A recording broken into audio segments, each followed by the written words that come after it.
Cette guerre, c'est aussi des images. Vous allez découvrir celle de Beyrouth, la capitale libanaise, le centre de la capitale libanaise qui a été touché tout à l'heure au moins à 2 reprises par une frappe israélienne.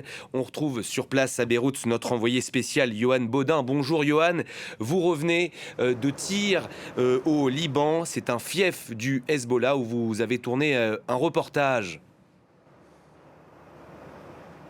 Oui, Tyr est un bastion du Hezbollah et sur les abords des routes, des centaines de portraits de Hassan Nasrallah, des portraits des combattants tués de la formation politico-militaire, ce qu'ils appellent des martyrs, et des drapeaux du Hezbollah qui flottent au vent partout. Présence également de l'armée libanaise qui cohabite avec les membres du Hezbollah, tout comme des véhicules de la FINUL, la force intérimaire des Nations Unies au Liban. Tyr est à une vingtaine de kilomètres de la frontière entre le Liban et Israël.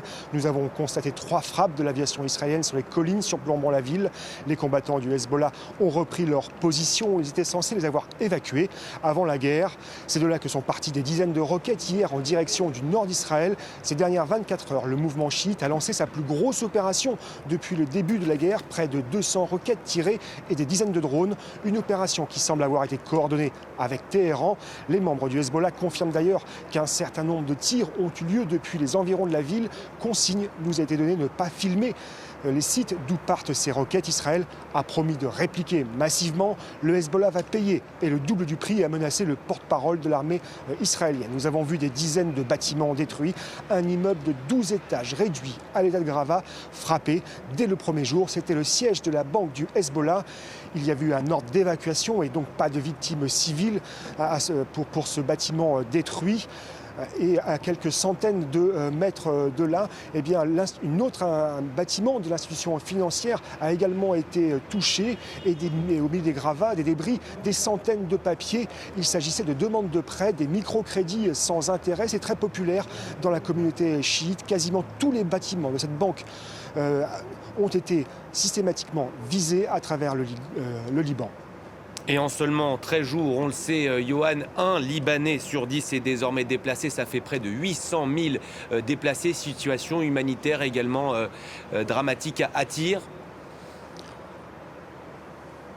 Oui, l'armée israélienne vient d'appeler pour la première fois à évacuer toute la zone au sud du fleuve Zahrani. C'est situé à 40 km de la frontière du sud-Liban. Auparavant, c'était jusqu'au Litanie, à une trentaine de kilomètres. Cela concerne donc Tyr et son agglomération. L'État hébreu qui ne cache pas sa volonté d'établir une zone tampon d'une dizaine de kilomètres depuis la frontière en territoire libanais. Tyr serait alors à proximité de cette zone tampon. Avant, dans la ville et dans son agglomération, il y avait 200 000 personnes qui y vivaient. Si certains quartiers sont totalement vides, d'autres donnent l'impression d'une vie quasi normale. À la mairie, on enregistre les réfugiés, des employés de la Croix-Rouge les accueillent face aux bâtiments dans la cour. Dans une université, la Croix-Rouge qui a enterré hier l'un des leurs, tué dans une frappe alors qu'il portait assistance à des victimes. Le maire dit qu'il peut accueillir 250 familles, mais pas plus. Des cartons de kits d'hygiène sont aussi distribués, ainsi que de la nourriture. Nous avons échangé avec une femme, elle vient d'un village à la frontière qu'elle a fui. Elle ne veut pas aller plus loin au nord. Malgré les bombardements, elle ne veut pas être trop loin de chez elle, dans l'espoir d'y retourner au plus vite. La municipalité continue aussi d'envoyer de l'aide humanitaire à ceux qui ne veulent pas quitter les villages des environs. Il resterait selon lui 3500 personnes près de la frontière. Mais pour combien de temps encore? Car l'armée israélienne a reçu l'ordre d'élargir ses opérations au Liban. Yohan Baudin, envoyé spécial de France 24 à Beyrouth, au Liban. Beyrouth, on irait